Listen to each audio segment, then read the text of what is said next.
Bom dia, professor. Vou falar aqui, né, sobre a questão do nosso trabalho. E vamos lá, né, enrolar muito não. O trabalho de BD2, o aluno João Gabriel Silva Cruz Malta. E para o primeiro slide eu resolvi só comentar brevemente, né, sobre o que é um banco de dados no SQL. O banco de dados no SQL, diferente do que muita gente pensa, ele é um banco de dados que não se limita apenas ao SQL. Antigamente era utilizado no SQL porque ele não conseguia usar das características do SQL, mas atualmente ele é capaz sim, eles, né, no caso, os modelos, enfim, são capazes sim, só que eles têm algumas características a mais. Geralmente também eles não são, digamos que padrões, sabe, tipo em linhas e colunas. Eles usam alguns documentos, alguns usam documentos, outros usam colunas e assim por diante. Aí tem só umas imagens de alguns, tipo Redis, o MongoDB, o Neo4j, enfim. O modelo que eu escolhi foi o Cassandra, e o motivo de eu ter escolhido o Cassandra foi muito simples. Basicamente, pouca gente tinha escolhido ele, isso sugeriu que a gente fizesse de modelos diferentes, né, bancos de dados diferentes. E eu achei o visual bem interessante. Não sabia sobre a questão técnica, mas resolvi ir atrás. E foi por isso mesmo que acabei pegando ele de escolha. Para o próximo slide aqui, eu resolvi falar um pouquinho sobre a história, né, do banco de dados, no caso Cassandra. Fala bem rapidamente, mas porque eu queria colocar mesmo só como uma espécie de curiosidade, sabe? Mas a criação dele foi em 2008. Ele foi criado no Facebook, porque ele foi criado justamente para lidar com a quantidade de mensagens que era enviada lá pro Facebook. Ele foi criado para resolver o problema do armazenamento do sistema de caixa de entrada do Facebook, que ele exigia um banco de dados muito grande, que tivesse uma grande disponibilidade e uma alta flexibilidade. E por conta disso ela foi criada. A inspiração dele foi no DynamoDB, que ele é da Amazon, e o Google Bigtable. Ele puxou do DynamoDB, né? Ele se inspirou no DynamoDB, o sistema de armazenamento descentralizado e distribuído, com a replicação dos dados, né, em vários nós, com alta disponibilidade e resistência a falhas. Enquanto a questão do Google Bigtable foi justamente a questão do paradigma dele. Agora, quanto ao paradigma do Cassandra Apache. Basicamente, ele é um paradigma de colunas. Esse é um dos tópicos, né, que você pediu e vamos lá. Ele é um paradigma de colunas. Ele é um modelo de armazenamento baseado no paradigma de colunas distribuídas. Isso significa que ele organiza e gerencia os dados de forma descentralizada e em um formato otimizado, que o acesso dele acaba se tornando de certa forma flexível. Vou comentar isso daqui a pouquinho. Mas enfim, como eu disse, ele é em colunas, que vai, né, tipo, de confronto ao modelo normal, sabe, tipo, de banco de dados, que é em linhas. Agora, pro próximo tópico, né, eu coloquei sobre as características, né, do Cassandra, que eu pesquisei um pouquinho e resolvi falar. Basicamente, aqui eu coloquei 6 características e essa imagem aqui só para exemplificar como que é, sabe, se eu visualizar como que é esse Column Family Store, que é o modelo de colunas. Sim, tá, beleza. A Cassandra, falando sobre o modelo de colunas, a Cassandra, ela armazena os dados dela em famílias de colunas, em vez de linhas e tabelas, como geralmente é no banco de dados normal, sabe, SQL. O que torna mais eficiente o armazenamento e, consequentemente, também a recuperação das grandes quantidades de dados, dado que a Cassandra, a gente vai ver mais pra frente, ela é muito utilizada nisso. E, inclusive, foi justamente por isso que ela foi criada, né, que foi no contexto do Facebook que eu comentei. Mas beleza, cada coluna de família dessa, cada família de coluna dela, pode ser comparada com uma tabela, caso fosse lidar com um banco de dados normal. Só para deixar claro para o senhor. E essas tabelas, elas são muito flexíveis, entendeu? Permitindo assim que, quando a gente quiser, a gente pode adicionar uma coluna, sabe? Dentro dele. Por isso que aqui tem algumas que tem uma coluna, algumas que tem duas, algumas que tem 3, porque depende da sua necessidade. Quanto a esse segundo tópico do armazenamento distribuído e descentralizado, diz respeito ao fato de que na Cassandra, a estrutura dela é um pouco diferente de alguns outros bancos de dados no SQL. Lá, eles têm um cluster, e dentro desse cluster tem diversos nós, só que esses diversos nós são iguais, não tem uma estrutura de tipo, esse nó é o master, esse nó é o slave, sabe? Tipo, como se tivesse uma espécie de hierarquia, não tem. E pelo fato de todos eles serem iguais, isso acaba eliminando alguns pontos de falha, sabe? Porque assim, qualquer nó pode lidar com as solicitações de leitura e gravação, entende? Além disso, justamente por conta dos dados serem replicados para diversos nós, tem uma alta disponibilidade, porque qualquer um desses nós vai ter acesso a essas informações. e, consequentemente, também uma alta tolerância a falhas, dado que você não vai, tipo, beleza, se esse nó não conseguir fornecer essa informação corretamente, tem um outro nó que também tem acesso a essa informação, que aí consegue passar ela corretamente. Entendeu? Sendo que essa, digamos que, passagem da informação, que seria uma espécie de replicação de dados, ela é ajustável. Lá dentro da própria Cassandra tem uma configuração que você pode mudar para poder saber, entendeu? Saber qual nó que vai poder, quantos nós vão poder mexer e tudo mais. Ainda nas características tem a consistência eventual, que basicamente é uma característica que significa o quê? Que o modelo ele prioriza a disponibilidade e a escalabilidade em vez de garantir consistência imediata, que é a forma normal nos modelos de bancos de dados relacionais.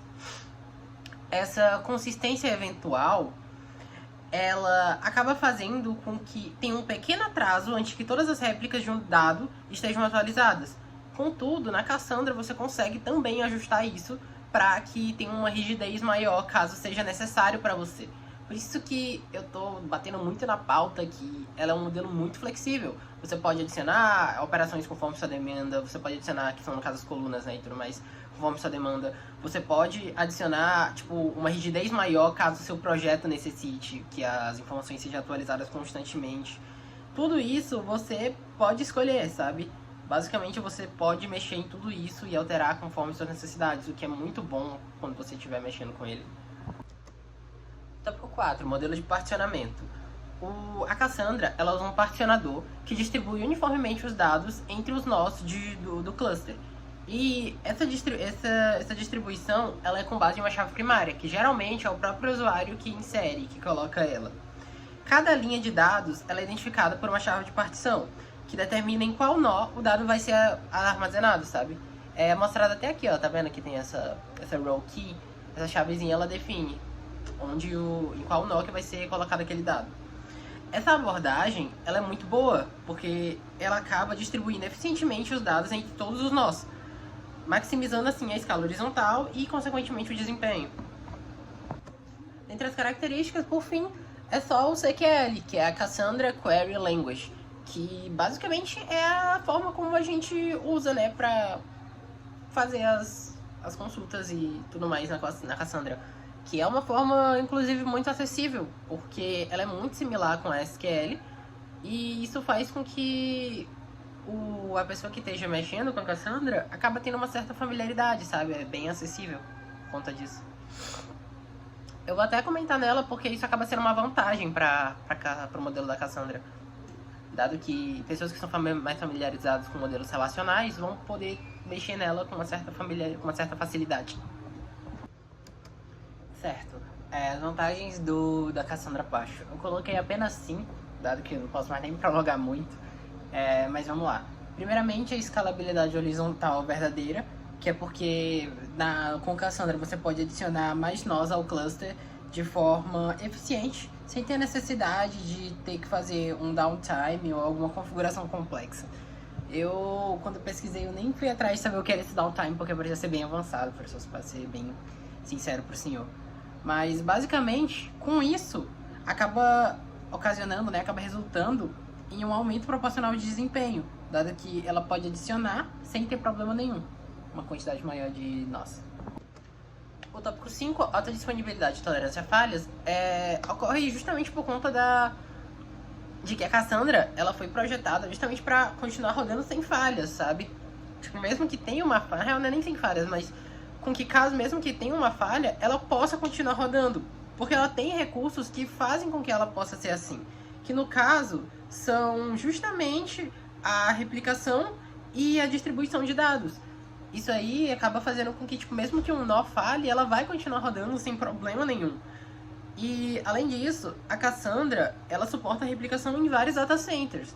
Então, isso faz com que ela tenha uma disponibilidade global, tornando, tipo, com que o sistema possa fazer diversas coisas independente do local onde ela... Quanto à arquitetura totalmente descentralizada, que é a peer-to-peer, eu já até comentei, mas, consequentemente, acaba sendo uma vantagem, porque como tem diversos nós que são iguais e não tem uma espécie de hierarquia, né, aquele sistema que eu comentei de master e slave, acaba que sempre vai ter algum nó que vai conseguir responder ao seu pedido, sendo assim sempre uma alta disponibilidade e, consequentemente, uma alta tolerância a falhas. Porque se um nó não conseguir responder, o outro vai responder, então não vai ter falha e vai continuar rodando, sabe? Também alta disponibilidade e replicação multi-data center. A alta disponibilidade nesse caso, ela tem no geral do contexto da Cassandra, mas nesse tópico específico do replicação multi-data center, é porque com a Cassandra você pode basicamente acessar ela de qualquer lugar do mundo, sabe? Tipo, ela é compatível com diversos data centers, então você pode, tipo, tá com um data center em um continente e um outro em um outro continente. Eles vão conseguir se conectar e não vai ter problema nenhum. E aí, dado isso, por conta disso, tem uma alta disponibilidade. No próximo tópico, eu vou comentar sobre os usos. E aí, nos usos, eu vou comentar sobre nas mídias sociais, nas redes sociais, que ela é muito utilizada lá. Porque, por conta disso, por conta desse acesso global que é permitido, acaba tendo uma baixa latência e uma alta tolerância a falhas, o que é ótimo para esse tipo de aplicação. A familiaridade com SQL é justamente por conta da linguagem CQL, que é basicamente, tipo assim, não é igual, obviamente, mas tem muitas características semelhantes com o SQL, então, principalmente com relação ao CRUD.